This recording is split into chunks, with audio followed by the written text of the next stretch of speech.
Hey guys, how are you doing? Hopefully you guys are doing okay. So for this video, we are going to be covering a man named Hans Munch, who was a Nazi who served in Auschwitz from 1943 to 1945. And the reason I want to talk about him is because obviously we know about the events that happened during this time, such as the invasion of Poland, obviously Pearl Harbor, the bombing of Nagasaki and Hiroshima. But specifically, I found this story very interesting with this man because he was a Nazi that served in Auschwitz during this time. But the weird thing about him is that instead of being a part of the selection when it came to killing Jews, he would actually try to save as many as he could through his own methods, which I will be talking about later on. But that's what we will be covering in today's video. So sit back, enjoy this video, and without further ado, let's get right on in. Hans Wilhelm Munch would be born on the 14th of May, 1911 in Friensberg in Bresgau, in Imperial Germany, to his parents, Ernst and Mathilde, where during his early childhood he would actually take an interest in science, just like his father. Breisgau? Freiburg im Breisgau. Breisgau.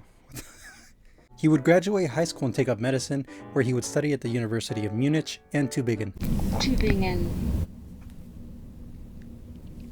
I did it. And he would be associated with the Nazi Party during this time, but he couldn't really stay with them because he wasn't an official member.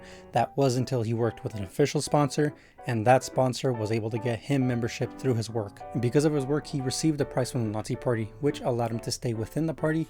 And because of this, he would gain an assistantship and a hospital position at the university where he worked at, where he was able to maintain his position in the bacteriological department. And that when World War II started, he would actually start practicing general medicine in his village and the surrounding areas, and therefore would be declared essential and not be drafted during this time. And Munch would talk about his efforts in joining the party in an interview for Candles in 1995, which I will be reading.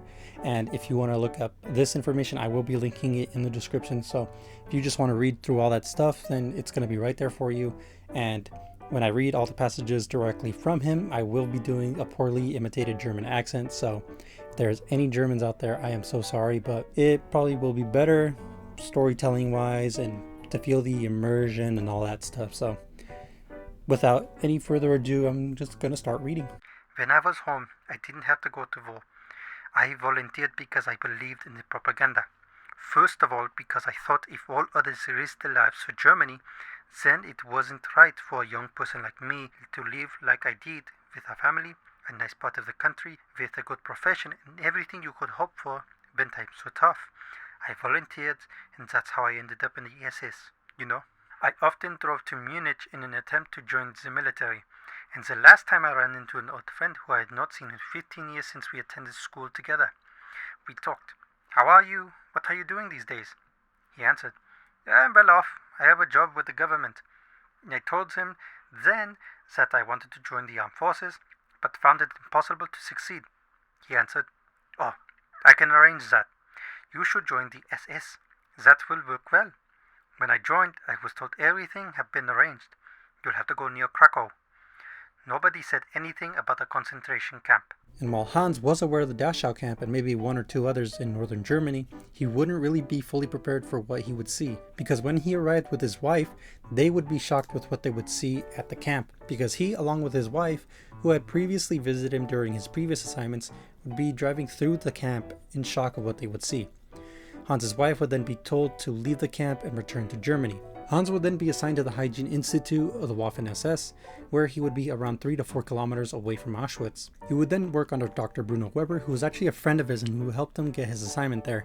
And that during this time, he would actually be assigned to the bacteriological department, which is where he specialized in. And after his assignment, he would slowly start to learn exactly about the camp and what they did there. You had to sign a lot. That was top secret. That was just a formality. And then my boss arrived. And as I said before, I had known him earlier. We had worked together in the same laboratory, and he told me everything, what it is all about in Auschwitz, and I could not understand how he could stay, how he could endure it all. And Hans would be seen as an unusual Nazi during his time at the Hygiene Institute, with one prisoner who worked with him on a daily basis describing him as, quote, "He was friendly, showed personal interest in people, and never humiliated anyone. He seemed oddly out of place." Now Hans' work would mostly consist of him doing experiments with typhus specifically, and also quote-unquote keeping the barracks clean. And he would visit the camp on occasions, but would mostly focus on his work at the institute, which again he would establish himself as unusual. It was a special company. scientific. All professors and doctors and all specialists, they had better food and they got better food from the chief of staff who brought me there. On Monday in the morning, as the working day started, a company of 100 inmates marched in with loads of commands. Standing in a single file, I went downstairs, shook their hands and spoke with them and so forth. Someone urged me that my behavior was unacceptable. That's where I saw for the first time what the situation was. And he would continue his work at the Institute, but would eventually be called up to expand his duties. The doctor at the headquarters, that is the chief of the medical staff at Auschwitz. 9! Jojo, 9! The doctor at headquarters, that is the chief of the medical staff at Auschwitz, told me I had to cooperate 3 times a week or whatever. I had to spend one night making selections. I went to Berlin immediately to the head of the Hygiene Institute and told him, I cannot do it, I will not do it, regardless of the consequences. And he said yes, he can understand. And he'll talk with the camp commander and the chief of staff at Auschwitz. And because he wouldn't budge, he would actually be removed from making selections. And this would make him come to the realization that he could basically defy the Nazi authority without suffering any real consequences. And Hans would continue his work, but would soon realize that any female prisoners that were with him during this time would be considered expendable, and that basically anyone involved in these experiments would basically mean death to them. And this is very pivotal because we all know that the Nazis did not want to have any evidence, so they would basically get rid of any of the women, so that way, obviously nobody would know about exactly what experiments they did on them. These women were special women. The people in charge of the camp wanted them out and said, enough is enough, you can't use them anymore. But Hans, seemingly the only human in the camp, wouldn't let that happen, not if he had anything to say about it. We thought about it for a while and adopted the method. Found a way that was sure to be harmless, was significant, and was sure to be approved by Himmler. He would approve almost anything. And it seemed to have worked. Hans was able to expand his experiments and prolong them just to keep the women involved. And so the inmates at the camp, they all believed that the experiments were conducted as usual, exactly as they always had been done. And we made sure that they believed it was so. And all this would be verified by the same prisoners who would testify for him when he was tried for war crimes in Krakow, Poland, 1946. But not only that, Hans would also make the effort of any prisoners' lives that were under him a little more bearable. With one prisoner, Dr. Louis Michel, who wrote about becoming very ill in the summer of 44 when his appendix burst. He would write of his visits to Munich and would interpret it as him being able to survive his injuries and to return back to the lab in Reiskau. And after 5 weeks, he did return to the hospital but found himself in a weakened state due to his condition and from a lack of food. And I'll be reading the passages from Michel's journal entries from the website directly, so it'll kind of bring up, third person, but it'll also mention direct passages from there, so just to let you know. On his first day back, Munch approached him and announced, "You must stop now. Eat some of this." He pulled a sausage out of his pocket and ordered Michel to go outside and rest. Michel fell asleep in the warm sun. Awakened by the guards, Michel told him that Munch had ordered himself outside to rest. The guards left, grumbling. Later, Munch appeared and asked Michel to rest in an out-of-the-way spot. Michel's words were, "The whole business was strange. An SS officer protecting me from his underlings." When the Nazis fled Auschwitz, Michel, along with many others, were forced to march from the camp. They arrived at Grossrosen. After 2 days, they were then put on a train and taken to Dachau. To Michel's surprise, Weber and Munch appeared one afternoon towards the end of the first week there and compiled a list of former workers at the Reiskau Institute. 2 days later, they were then moved to a less crowded barrack. They soon resumed duties in the lavatory. As Allied troops approached Auschwitz, Munch met with Michel and 2 Dutch friends. Just as the war was obviously moving to its final phase, we at the lab, all Jews, were just given the unwelcome news that we were scheduled to transportation to an unknown destination. We decided to talk to Munch. He shared our reluctance to go on another transport to nowhere and offered some possible or impossible plans of escape. One was that he would take us through the gates and then provide us with SS uniforms. We decided that we would probably stand a much better chance if we went with the transport and later escape in the mountains, closer to Switzerland. To prove his goodwill, he gave us a revolver and ammunition, in case we had to shoot our way out. He shook our hands with each of us and wished us early freedom. That was the last time I saw of him. And there would be claims of Han not being a great person, or at least not as good of a person that we initially thought. And these claims would be from a person by the name of Inri Gonski, who was an inmate during this time, who claimed that Hans not only participated in selections, but that he would also use the flesh of dead prisoners and basically make them into a broth, and that he would also purposely infect prisoners with whatever diseases they had at the institute. And in terms of, Hans making soup made out of human flesh and feeding it to prisoners, it is technically true, but it wasn't specifically about Hans doing that stuff. And I will delve into that just a little bit so that way you guys get the context of what exactly it is, because it wasn't exactly from Hans. So for context, this would actually be because of two men, Zabel and Fugger, who were the people in control of bringing the meat into the camps. And that these people would basically starve out their prisoners, and because they were starved, they would actually be the ones who would serve them this kind of meat, which would be made into a stew, and it would be made in a way that wasn't really noticeable to them. And as you know already, Weber was basically Hans's boss, and he even wasn't aware of this. And I will be reading passages so that way you kind of get the information of what the prisoners during this time were seeing, and not to mention from accounts from, Nazis that were working there. Fugger and Zabel transported deliveries of about 30 to 40 kilograms of meat to the Institute about 3 to 5 times a month. They did their meat rounds using a motorcycle with a sidecar, and sometimes in Weber's Institute car. At first, the prisoners who worked in the lab would eat the broiled meat, thinking that it came from an animal abator in the camp. But when they started to keep an eye on the two SS men, this is what they discovered. Sometimes Fugger and Zabel would take post-mortem instruments such as scalpels, knives, and tweezers with them when they left the institute. On the return, they would hand these instruments, which would be covered in blood, back to the prisoners working in the warehouse to clean. Each time they brought back 2 or 3 buckets full of meat, it turned out that it was the flesh of Block 11 prisoners executed by a rifle squad or prisoners gassed in the Birkenau crematoria. This macabre discovery was made by Dr. Mikolash Korn, the capo of the commando. One day he took a chunk of the meat with a piece of fair skin covered with hair on it to prisoner J. Raymond in the chemistry lab. When prisoner Dr. Jakob Lew and Professor Janusz Miskowski examined and tested it, they found that it was human flesh. There were no doubts about this conclusion. As soon as word went round to the prisoners about this discovery, they got nauseous.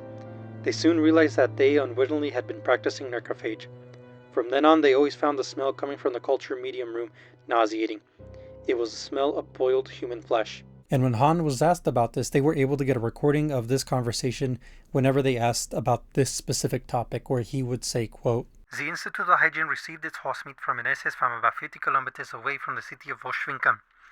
Meat was in short supply, primarily because it was pilfered on the way. Zabel often had his finger in that pie.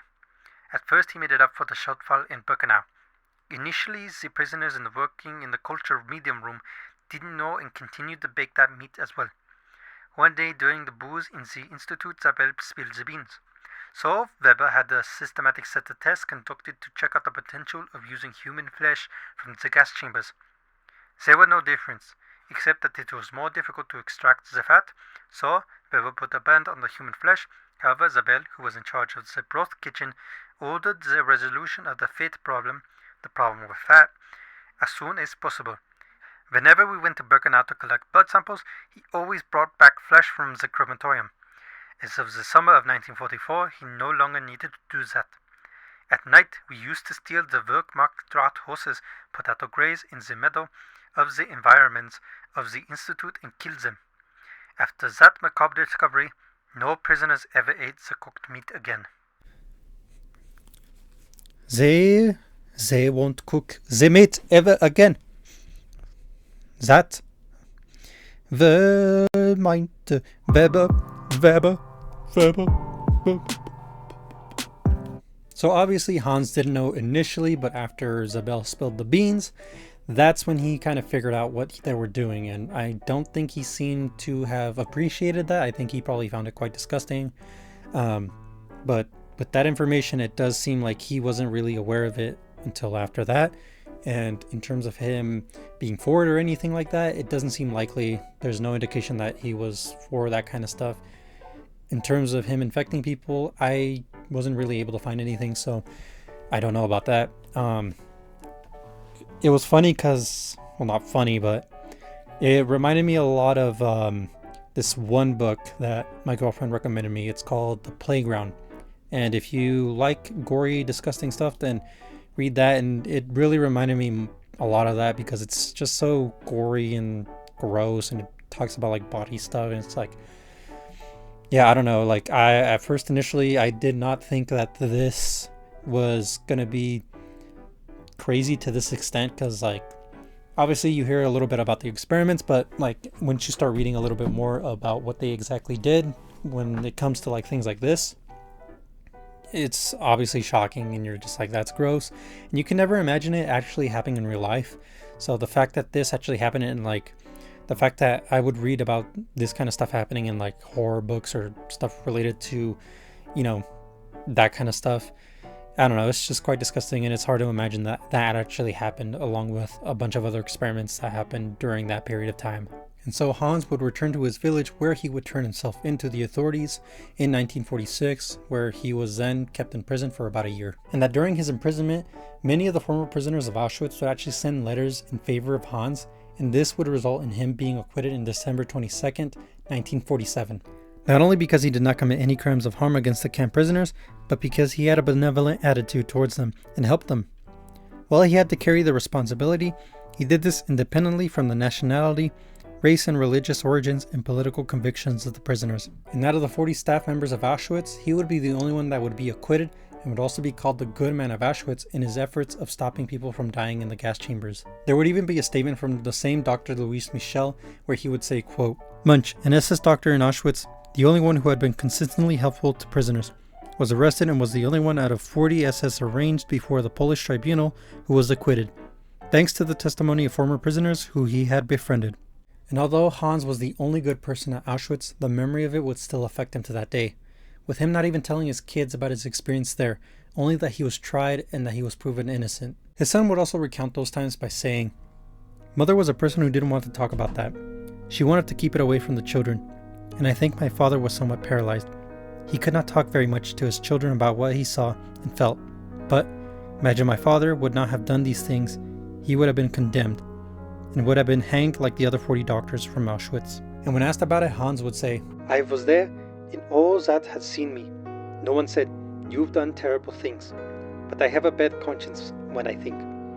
No one could have done more, but afterwards it's tough to talk about. You can hardly do anything about it. It's not a good feeling. As a German, you are in a bad situation. Then you see other people not always behaving like that. Then you feel better and say to yourself, 'That's my life. You can't escape it. But I did what I could.'" His daughter would also say, "I was very fortunate belonging to that small group which didn't have to feel guilty. I felt guilty at the beginning for my people, but in a way for myself, I didn't feel guilty because I know my father, as much as he could, had helped people." Eva Moos-Kerr, the founder of Candles, would actually speak with Hans and would come out of the conversation surprised about what Hans would say, where she would bring up the fact that he would say, "This is the nightmare that I live with." She would think over what he said and would ask him, "Dr. Munch, I really need a favor from you. The 1995 50 years of the liberation of the camp is coming up, and it would be wonderful if you could go with me and sign a document just exactly about what you told me about the existence of the gas chambers. I said that it would be you, as an SS doctor at Auschwitz, who could help us accomplish this." You know, Dr. Munch, I'm going to Auschwitz to celebrate 50 years to the liberation of the camp. Would you please come with me and sign a document at the ruins of the gas chamber? And so Hans agreed, and they started to begin plans for a reunion with the Mengele twins, along with Hans, a Nazi doctor, at Auschwitz in 1995, in order for Eva, along with the twins, and Hans to find some sort of peace. When I met Dr. Munch, and he was willing to go to Auschwitz, I thought it would be nice just for my own sanity to sign an amnesty. If I somehow would be that lucky, that information would go to the people who needed to hear about it, when we might remove the political strain, and maybe some other Nazi criminals will come forward to testify. And so on January 27th, 1995, Eva, alongside with Hans, would sign 2 documents, with Eva signing a document forgiving the Nazis for what they did at Auschwitz, and Hans would sign a document confirming the existence of the gas chambers at Auschwitz, and that they would also read the document in front of the media at Auschwitz. But just for the sake of this being specifically about Hans, I'm only going to read his side of the document, but I will probably make a future video that will include Eva's coverage of this document. I, Dr. Hans Munch, hereby attest that as an SS physician on duty in Auschwitz in 1944, I witnessed the selection process of those who were to live and those who were to die. Other SS physicians on duty at the camp made selections at the barracks. I was exempt from performing selections because I had refused to do so. I further attest that I saw thousands of people gassed here at Auschwitz. Children, old people, the sick, and those unable to work were sent to the gas chambers. These were innocent human beings, Jews, Roma, homosexuals, Hitler's political opponents, anyone who did not fit Hitler's idea of a pure Aryan race. I am signing this paper of my own free will to help document the cruel intolerance of my own fellow SS. I, a former SS physician, witnessed a dropping of the Zyklon B into stimulated exhausted vents from outside the gas chamber. Zyklon B began to work as soon as it was released from the canister. The effects of the gas were observed through people by an assigned doctor of the SS officer on duty. After 3 to 5 minutes, death could be certified, and the doors were open as a sign that the corpses were cleared to be burned. This is the nightmare I continue to live with 50 years later. I am so sorry that in some way I was a part of it. Under the prevailing circumstances, I did the best I could to save as many lives as possible. Joining the SS was a mistake. I was young, I was an opportunist, and once I joined, there was no way out. Iris, Munch's granddaughter, would say, his main purpose is for people to hear about what happened at Auschwitz. He wants everyone to hear about it. His experiences, the Jews' experiences, we can't forget it. It's already happening in a lot of different places around the world. Munch's daughter Ruli would say, he has always wanted to say to the Germans, to the world, please don't do that again. He wants to make it clear that this has happened and it should never happen again. And that Munch's son Giggle would say, I feel he carries guilt. I feel like he must speak about these things. And that is very important for him now. I feel like it is very usual for him to do this. I think it is very normal. I don't think we need heroes. I think we need normal people who are not opportune. Maybe everyone can't be a hero. Sometimes there will be heroes. Okay. But should such a problem like the Holocaust come again, we need people who are not opportune. People who don't work against the heroes. And I feel like it is kind of a difficult conversation to see a Nazi other than what they are, like in terms of them being a monster for what they did to people. But then there comes the conversation of like things that caused them to be that way, such as propaganda, indoctrination, just kind of like the group mentality of people. It's like a discussion that needs to be had where you need to realize that maybe these people were kind of tricked into this kind of illusion of that they were doing something right, or maybe they were just going with the flow, or God knows what, and that it is something that should be kind of delved into, and that kind of will be talked about with this specific person who actually had a chance to talk to Hans. Meeting Dr. Hans Munch was a Holocaust experience for me.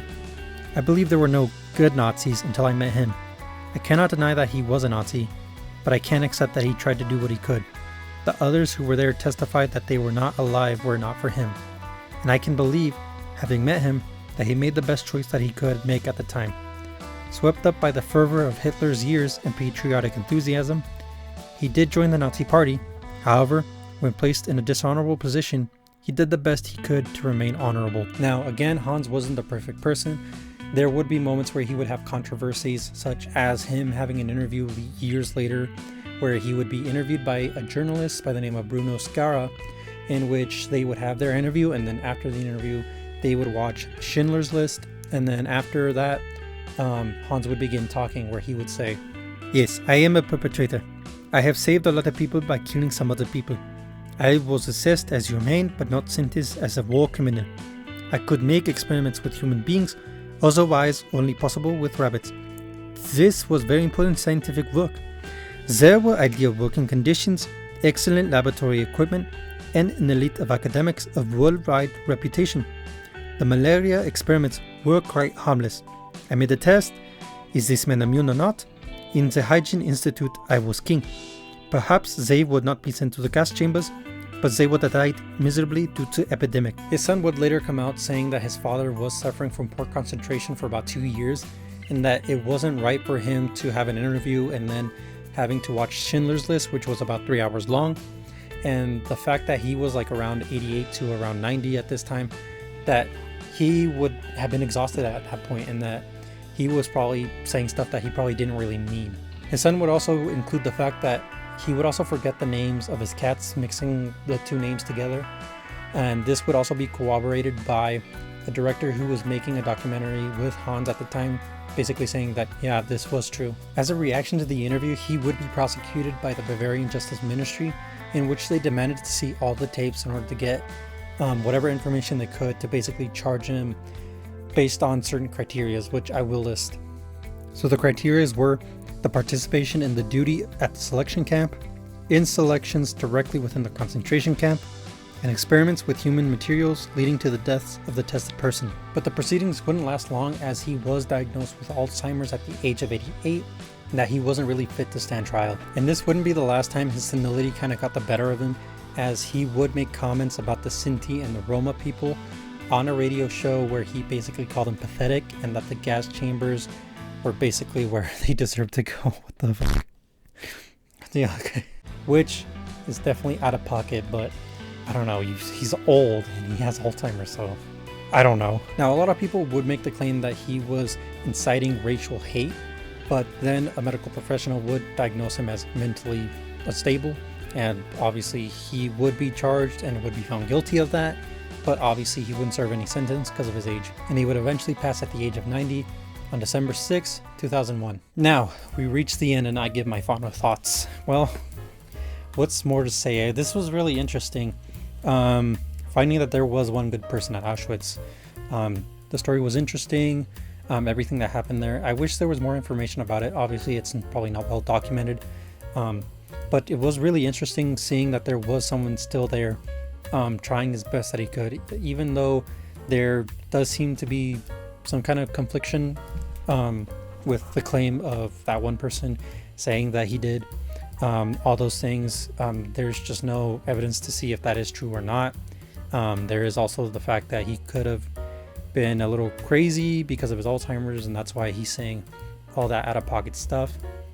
So I don't really blame him when it comes to that, because I feel like that is some stuff that comes out, especially when you have Alzheimer's and it's developing, and you kind of just forget who you are when you're in that kind of thing. So yeah, in terms of that, I don't feel like he meant that kind of stuff. It was more of his state just not being there. So yeah, regardless of that, I think it is I think it's still an interesting story, and I hope you guys enjoyed it. I hope you guys enjoyed the German voice, and again, I'm so sorry to the German people, but I feel like it made the story a little more impactful, a little more real. That way you kind of felt like he was speaking to you. So yeah, there's that.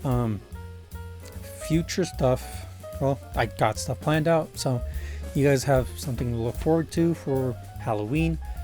Besides that, this is very short. Like, I'm probably gonna re-upload the 9/11 video, just because there's some things that I didn't like about it.